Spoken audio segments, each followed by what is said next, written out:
E aí, pessoal, tudo bom? Vamos para mais uma aula de SSS. Nós vamos ver na aula de hoje a NR1, que fala sobre disposições gerais. Vamos para a aula.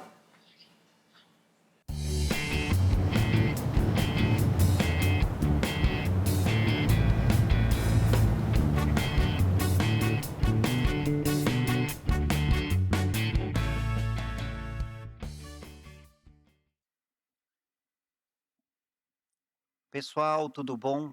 Estamos aí para o nosso curso de Saúde e Segurança em Sociedade. Na aula de hoje, nós vamos falar da norma NR1. Pessoal, a norma regulamentadora 1 é a nossa primeira norma e ela cobre aspectos gerais sobre a regulamentação de saúde e segurança. A norma regulamentadora NR1, ela é uma norma que sempre vai ser aplicada nas empresas e ela não depende do tipo de atividade. Ela é uma norma que vai ter como base regulamentações e orientações genéricas para você interpretar e aplicar as outras normas, ou se não tiver uma norma específica, ela vai sempre ser aplicada. Então, os profissionais dessa área de segurança, dessa área de saúde ocupacional, precisa ficar atento às diretrizes e ajudar as empresas a cumprir as suas obrigações legais. Se você não tiver em dia, é multa, ok? Ela é emitida pelo Ministério do Trabalho e Emprego.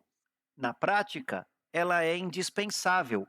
Vai esclarecer o campo de aplicação, termos técnicos, definições, as expressões usadas nesse jargão e falar de maneira genérica sobre a parte de segurança e saúde. E como ela é uma norma geral, ela vai ser aplicada sempre. Toda vez que não existir uma regra específica, você vai usar a norma NR1 apenas.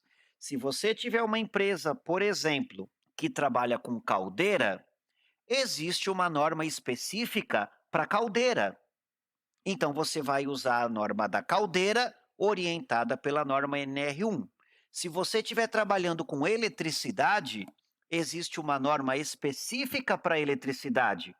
Você vai usar a norma de eletricidade, orientada pela norma NR1. E se você estiver trabalhando em uma área diferente, que não tenha uma norma específica, você sempre vai usar a norma NR1. Imagina que você tem aí um escritório. Um escritório é uma coisa simples, se aplica a NR1. Você tem uma clínica médica, se aplica a NR1. Você tem uma loja de imóveis, se aplica a NR1. A norma NR1 é uma norma geral e ela vai ser aplicada sempre em todas as empresas, mesmo que não tenha uma norma específica.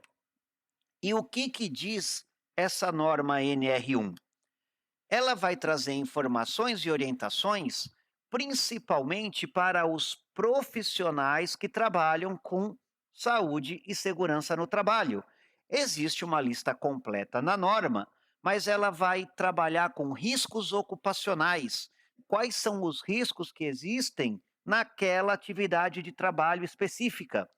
Quais são as medidas preventivas que têm que ser adotadas? Como é que são feitos os exames médicos? Tem que ter exame complementar? Qual é o tipo de exame que tem que ser feito? Isso está na norma NR1. Como é que eu guardo os relatórios? Como é que eu avalio o meu ambiente de trabalho? Regra geral, na norma NR1.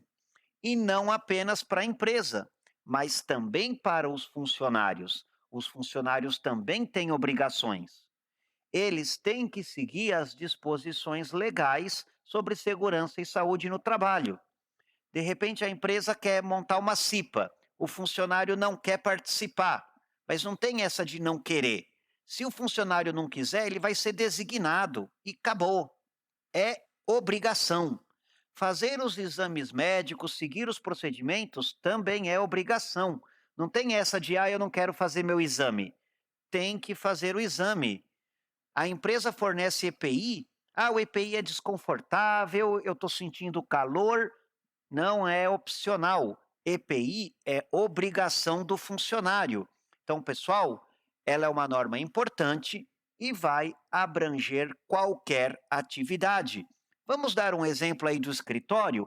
Muitas vezes a gente pensa que escritório não tem nenhum problema, mas aí vem a pergunta: será que a iluminação está adequada para o seu trabalho? Será que o barulho no escritório não está muito alto?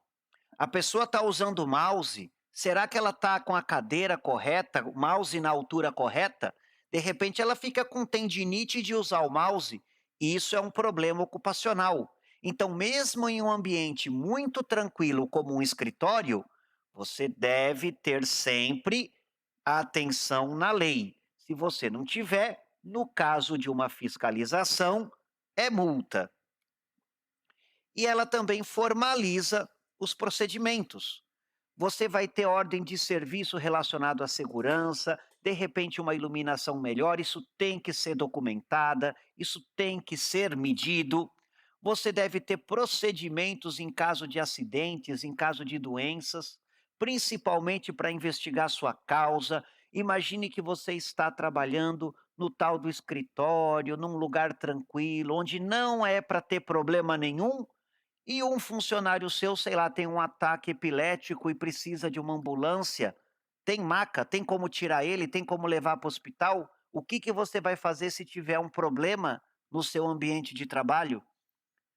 E não interessa se é um pequeno negócio, se é um grande negócio, se é uma portinha de garagem, tem que ter esses procedimentos formalizados com representação dos trabalhadores. Você tem sindicatos, você tem a CIPA, o trabalhador pode dar sugestões, isso também é um procedimento que deve estar formalizado, porque se tiver uma inspeção do Ministério do Trabalho e Emprego, todos os documentos devem estar prontos, acessíveis e tem que ser entregue. Não tem essa de amanhã eu te dou esse documento. É na hora, tem que estar pronto, senão é multa. Precisamos implementar, então, medidas preventivas. Mas como é que eu vou implementar essas medidas preventivas? Eu tenho que saber a opinião dos trabalhadores. O que está incomodando os funcionários? Você precisa ter um método para ouvir os funcionários, para que eles possam conversar com a empresa sobre algum problema na condição de trabalho. Se não tiver uma metodologia para você ouvir o funcionário, já está errado. Por isso que muitas empresas têm a CIPA para fazer a interface com o funcionário. Tem que pensar em eliminar os fatores de riscos, tem que minimizar com medidas de proteção coletiva, com medidas de proteção individual. Se tiver muito quente, você põe um ar-condicionado, meu amigo, que vai ajudar a todos. Então, controlar o fator de risco com medidas administrativas não é uma opção, é uma necessidade pela norma NR1. Inclusive, ela tem o PGR, o Programa de Gerenciamento de Riscos. Recentemente, a norma NR1 teve alterações, né? Ela foi revisada.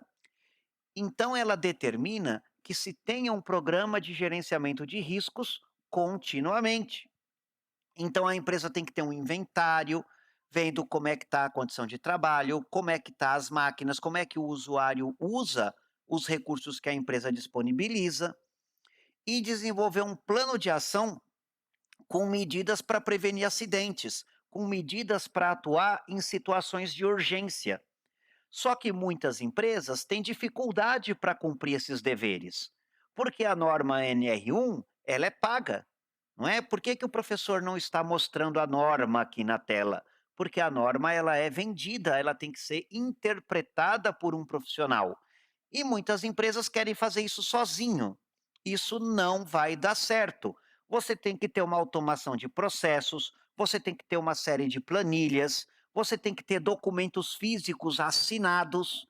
Então, pessoal, não adianta querer implementar um PGR e atender à norma regulamentadora sem você ter um profissional de segurança do trabalho, Por isso que tem muita gente ganhando dinheiro com esse tipo de consultoria, porque as empresas têm dificuldade para fazer isso sozinho e precisa do apoio de um profissional que vai atestar essa documentação toda.